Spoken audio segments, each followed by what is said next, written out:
Welcome back. Now it's all systems go for the upcoming Y20 Summit in August.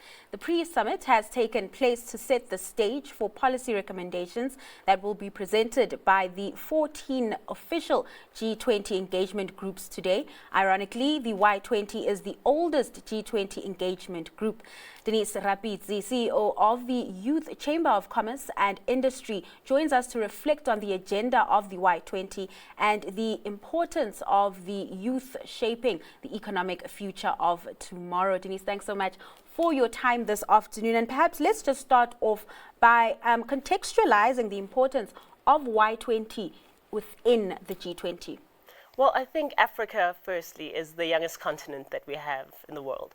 Africa speaks to a very vibrant place, but also how do we also maneuver our way as young people? How do we actually shape it?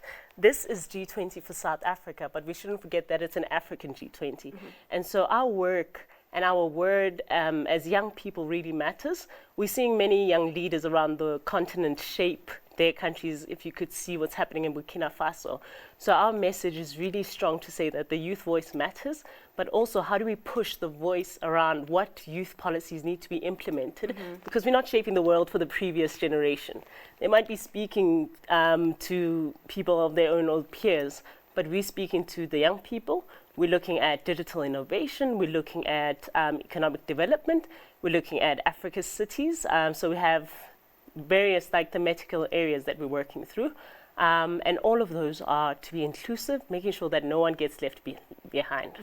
And talk to me about that. Talk to me about some of the priorities from Y20 when it comes to policy, especially as, you know, you've just met at the pre-summit and you are, well, there was conversations around policy and what you'll be recommending at the G20. So across our thematic areas that we have, the key focal areas for me would be digital innovation, economic reform and inclusivity. We'd also look at how do we actually build a sustainable future? How do we look into the sustainable development goals, into building this next generation? Because the truth is, South Africa's youth is not built for the future. We're not built to work globally. We're not built to work across, and definitely South Africa isn't in a place, or Africa, in terms of actually competing globally on the stage in terms of digital innovation. And that's exactly where I wanted to go to, conversations around digital innovation, especially as, you know, the government is looking to unlock further economic potential from the township and rural economy. Talk to me about conversations happening on that front and whether the entrepreneurs, the young entrepreneurs from the townships, from rural areas have access to platforms like Y20. All right, cool. So from a Youth Chamber of Commerce and Industry, so I'm going to switch my hat to a Youth Chamber of Commerce and Industry perspective. Because within the G20 presidency, and especially with Y20, we play the role of bringing in business and youth in business. And we speak for that specifically. Part of the work that we do as co-secretariats is to actually expand and to speak to how do we actually mobilize within the communities. We work very closely with our other colleagues from other organizations like the NYDA to ensure that we are on the ground, we where people are.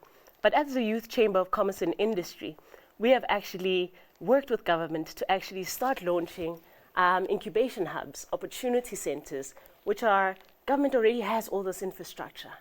They already have it, it's sitting empty. And so we decided to take those opportunities and actually just bring in the youth so that I don't have to leave Tembisa and have to go to the CBD to get anything. Access to data, access to infrastructure is a big problem for young people. How do we utilize the current existing infrastructure that is existing for, that government already has, but is underutilized, to actually start spreading the word and collaborating with government in order to sort of merge the two and include people, become more inclusive into the G20. We also started out with Y20 by actually having an expression of interest, sent it out via SMS, online, every platform that you could actually have.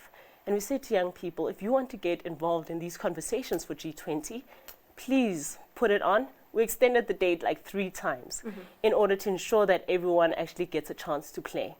At most of our summits, at our launch, we always keep the door open for young people that might have not signed up but still want to play a role. I'm not saying people should always rock up, but if you do, that's okay too. All right, and you know, talking about having these young people at such summits, right? This is also an opportunity for them to sell themselves, to exhibit their products. Are they ready for such platforms? Is the environment producing entrepreneurs that can stand at world stages? No, not at all. The problem is our government protocol, our RFP, our procurement processes often make it very difficult for younger companies to go in. So, for example, they will have to compete with companies that are very, very big, companies with long history, companies with references and all of that. So if I was to start my business today, it would be very difficult for me to enter into any tender process in South Africa. So Y20 has opened up the process to say that we are looking for only young people that have their Airbnbs or sometimes their catering companies. And for us, it's important to really be inclusive. And by working with other working groups like the Social Summit. Social Summit is the cooler part of everything else. How are we going to have the entertainment element? How are we going to look into the tourism parts? How are we going to look into the street festivals and carnivals? And that's where I think young people can really win. When it comes up to Social Summit, we're also looking and working very closely with organizations like Jozi My Jozi. The Youth Chamber of Commerce and Industry is streamlining all of these organizations to say that in the city of Johannesburg, because G20 presidency was premised to be in the city of Johannesburg, how do you actually push forward to capitalize this economic hub of Africa and make it really feasible for arts, culture, entertainment, taking over every platform from a tourism side, but also from a arts and culture and initiatives perspective.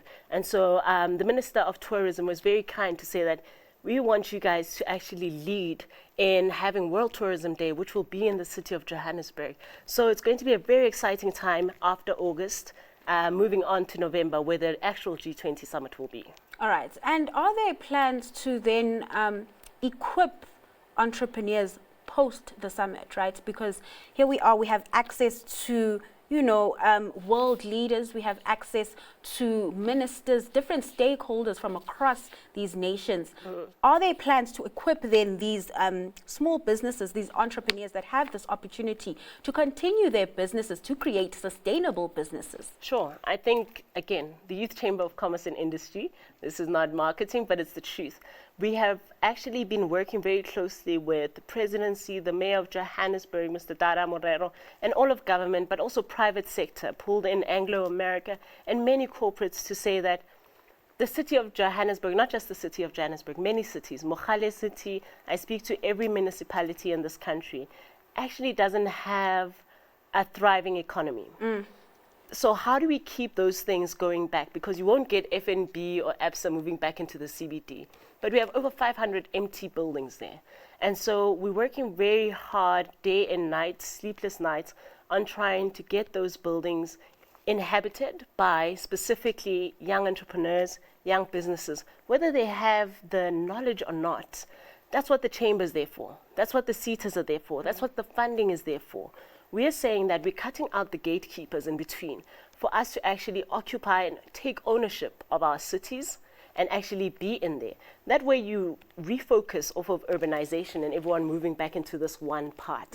And you're actually saying, stay in your hometowns, but actually build up.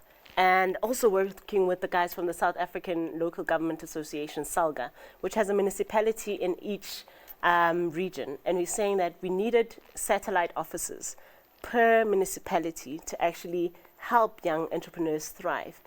Those will also be equipped with young people that are trained programs through the skills and opportunity and the CETAs to actually be there to guide them. Not everyone knows how to, is computer literate.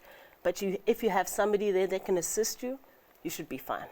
All right, let's leave it there. Thanks so much for your time and coming through into studio this afternoon. That was Denise Rapitsi, CEO of the Youth Chamber of Commerce and Industry and Co-Secretariat Head of the Y20